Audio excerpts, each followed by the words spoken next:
ताज्या बातम्यांसाठी महान करेला सबस्क्राइब करा आणि बेल आयकॉनला क्लिक करा। भर पावसात भक्तिमय वातावरणात प्रति पंढरपूर नंदवाळ येथे आषाढी वारी यात्रा उत्साहात।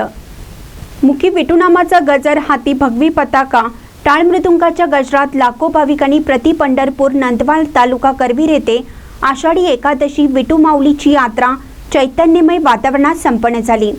विविध तालुक्यातील दिंड्यांसह सांगली, सातारा, कोकण आणि कर्नाटक भागातून लोक विठुरायाच्या दर्शनासाठी नंदवाळ येथे अलोट गर्दीने दाखल झाले होते। पुईखडी येथील रिंगण सोहळा, मिरवणुकीत गावोगावी होणारी पालखीची पूजा आणि स्वागत या सर्व बाबी भक्तिमय वातावरणात पार पडल्या। नंदवाळ यात्रेसाठी कालपासून 5 लाख भाविकांची उपस्थिती होती। प्रति पंढरपूर म्हणून ओळखले जाणारे करवीर तालुक्यातील नंदवाळ येथे प्राचीन विठ्ठल मंदिर आहे।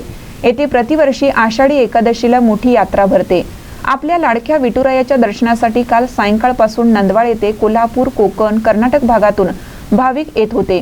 कोल्हापूर येथून लाड महाराज यांच्या मार्गदर्शनाखाली कोल्हापूर दिंडी नगर प्रदक्षिणा झाल्यानंतर दिंडी नंदवाळकडे मार्गस्थ झाली। प्रतिवर्षीप्रमाणे पुईखडी येथे रिंगण सोहळा पार पडला। हा सोहळा पाहण्यासाठी कोल्हापुरातील नागरिक मोठ्या संख्येने उपस्थित होते। कोल्हापूरहून नंदवाळकडे येणाऱ्या दिंडींचे स्वागत गावोगावी केले जात होतं। रविवारी पहाटे विठ्ठल मंदिरात विठुराया, माता रुक्मिणी, सत्यभामा यांच्या मूर्तीची पूजा आमदार चंद्रदीप नरके यांच्या हस्ते सपत्नीक करण्यात आली।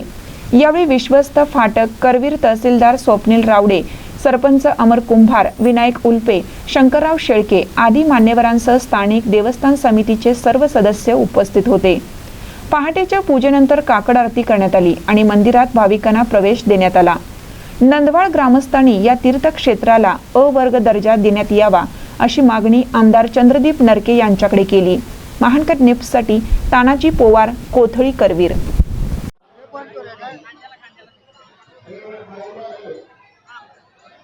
आज नंदवाळमध्ये येणाऱ्या भाविकांचा ओघ पाहिला तर 4 ते 5 लाख भाविक नंदवाळमध्ये दर्शनासाठी येत आहेत। तसेच ग्रामपंचायत, देवस्थान व पोलीस प्रशासन हे सगळं अपुरं पडत आहे। येणारे लोकांची जी संख्या आहे ती संख्येच्या बाहेर जात आहे।